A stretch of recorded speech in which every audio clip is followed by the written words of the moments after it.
Femme, femme, femme, wow, tu veux savoir tout ce que je ressens. Pourquoi et comment? On défile aujourd'hui pour contribuer à rendre visible la cause et à rappeler que l'égalité qu'on réclame, elle est toujours pas réelle. On revendique le même droit aux pénibilités, on veut une reconnaissance du travail féminin. Statistiquement, même dans la fonction publique, les femmes continuent à avoir des salaires et des pensions qui sont inférieurs à celles des hommes. Pour la FSU, le 8 mars, c'est une journée fondamentale puisque c'est la journée où nous affirmons fort l'égalité entre les femmes et les hommes, les droits des femmes et les enjeux liés à la fonction publique, notamment en matière d'égalité salariale, et aussi contre la réforme des retraites de 2023 dont on sait qu'elle est défavorable aux femmes et que les femmes en ont été les grandes perdantes. Parce qu'au lieu d'augmenter le point d'indice et de faire des mesures pour tous et toutes, les politiques consistent à proposer des heures supplémentaires, des indemnités pour des missions particulières, et on observe que les femmes prennent moins ces missions avec des effets immédiats qu'on observe sur l'ensemble de la carrière.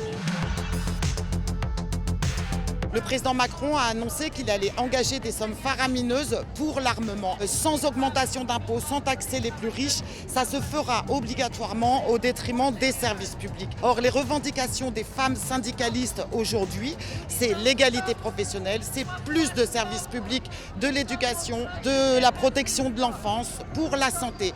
Parce que nous sommes 63%, nous sommes 3,8 millions sur l'ensemble du territoire à faire vivre les services publics, et ce sont les services publics qui font vivre l'égalité dans ce pays.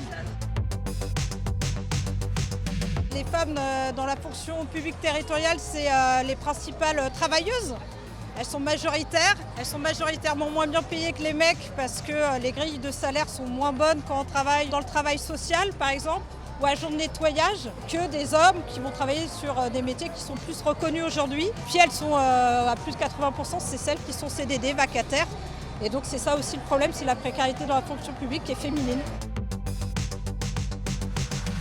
Les dernières réformes sur les retraites ont défavorisé une fois de plus les femmes, notamment sur les bonifications pour enfants. Les femmes avec des enfants nés après 2004 ne bénéficieront plus de trimestres supplémentaires pour leur retraite, et de fait elles vont perdre 14% de leur pension de retraite sur des métiers qui sont dans la fonction publique très féminisés, par exemple dans l'enseignement, avec déjà des salaires qui sont inégaux par rapport aux hommes, avec notamment la question des primes et des indemnités.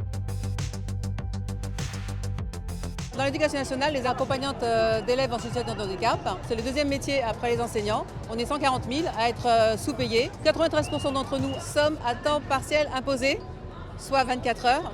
Et depuis quelques années, on a une prime de fonction et des primes pour la vie chère. Mais ce n'est pas ces primes qui nous permettront d'avoir une pension décente. C'est pour ça que nous, on revendique rapidement une catégorisation, la catégorie B, dans la mesure où on n'exerce pas qu'un métier d'exécutant. On réfléchit, on travaille en collaboration avec les enseignants, les CPE.